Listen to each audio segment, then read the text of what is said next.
6 months later, divorcing my husband was a huge mistake. This will be long, but it's worth it for everyone who reads it. If I could give anyone a piece of advice for divorce, it would be to not do it under normal circumstances.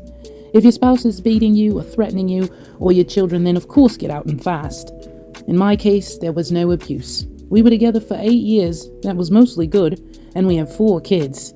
Right around 5 years, I got a promotion at work, and I got it in my head that my ex-husband was dragging me down, or at least holding me back for more success and a better life.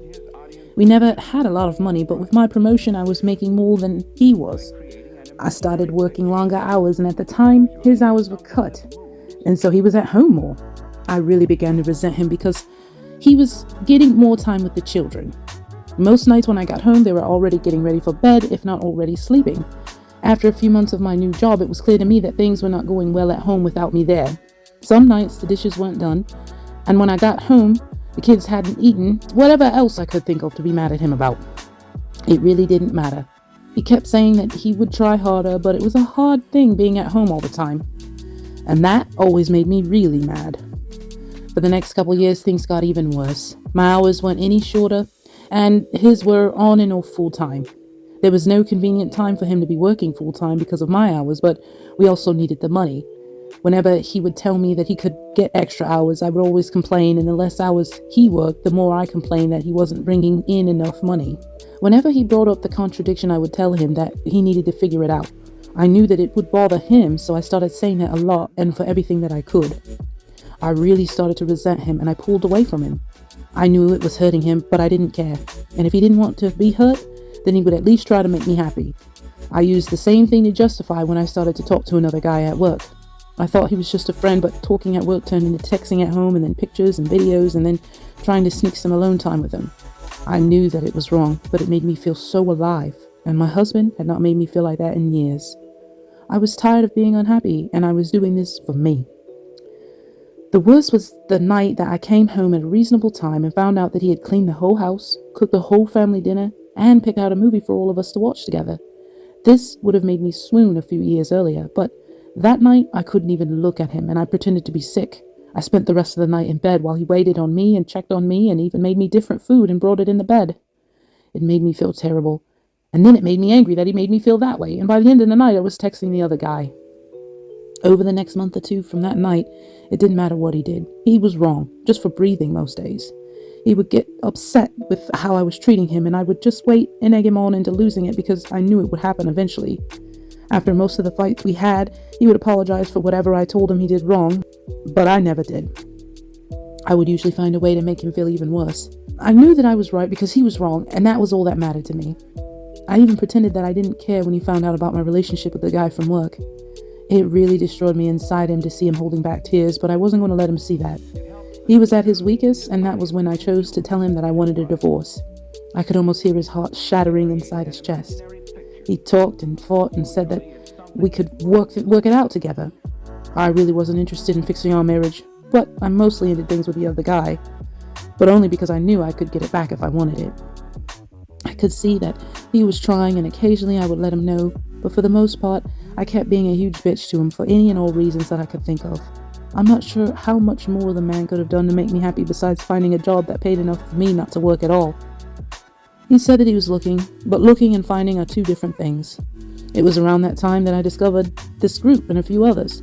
I started posting things about him from my perspective only, and I got so much positive feedback for how I was feeling that I knew I was right. The more I posted, the more validation I got. It wasn't just me who thought that ex-husband wasn't worth keeping around. I had the whole internet telling me how terrible he was. I started saying awful things to him and even outright ignoring him. I was so confident with mine and everyone else's opinion that I contacted a lawyer, and within a couple of weeks had filed for divorce. I continued to use this site and a couple others to validate my feelings and for encouragement to go through with it, and finally it was done. It went pretty smoothly. Ex-husband didn't ask for much besides to not get divorced and try to work it all out. I didn't care about that though. He was broken, but I was free. I could do whatever I wanted without having to feel any guilt or answer to anybody. It was an amazing feeling of freedom. It didn't last too long though, and the first month after he moved out I missed garbage day 3 times. There was also rarely a single clean dish, and the laundry sat in piles so long that I had to start doing the sniff test to see if it could be worn again. I also never saw my kids more miserable. My oldest had seen some of the messages from the other guy months earlier, and she knew that ex-husband still wanted to try to work things out. It didn't take her long to stop talking to me all, to except say that she wanted to go to my ex-husband's house, her dad. The others all told me that they wanted to live with ex-husband too. I did my best to try to make them happy, but I ended up just buying them toys all the time, and the happiness only lasted minutes. I also was having a lot of trouble with work. Being alone, I couldn't work all those extra hours that I was expected to. I finally gave in and started calling ex-husband to watch the kids. He would always come over as soon as he could, and he always asked me if I needed anything.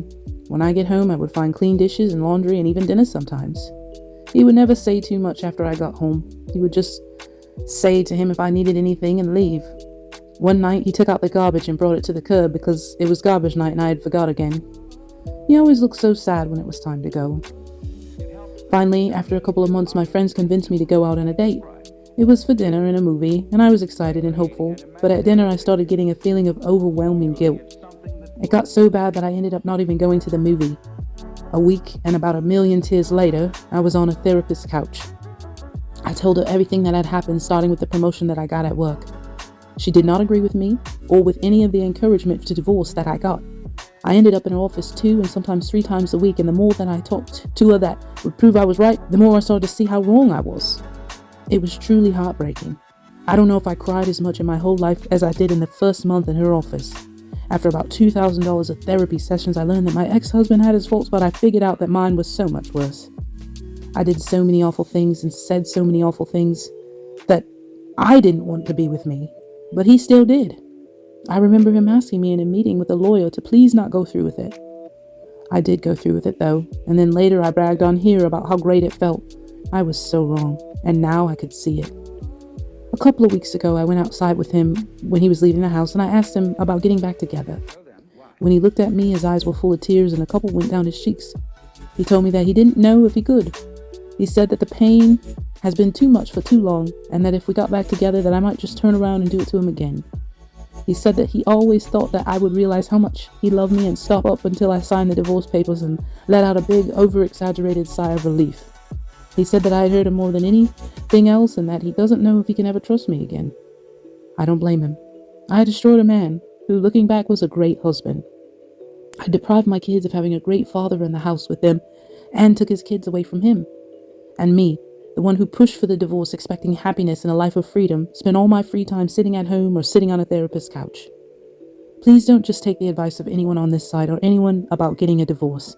If your marriage is bad, look at yourself first and see if you can make changes. This is advice for men and women. Getting divorced is not fun. Being divorced is not fun. And seeing your husband broken and your children never happy because of your actions is the most painful experience that I can imagine. I wish all of you well and hope that you will give your marriages a second chance.